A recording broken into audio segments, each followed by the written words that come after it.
ভিতরে দিকে ঢুকো তোমরা চেক মারতে আসছে রোডে রোড ক্লিয়ার করো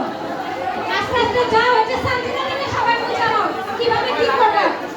ড্রেস জুয়েলারি যেটাই করতে করতে যাও আর মডেল এবং মেকআপ আর্টিস্ট শুনো আমার গলা আজকে গেছে এই মডেল এবং মেকআপ আর্টিস্ট কাজ দিয়ে শুনো এখানে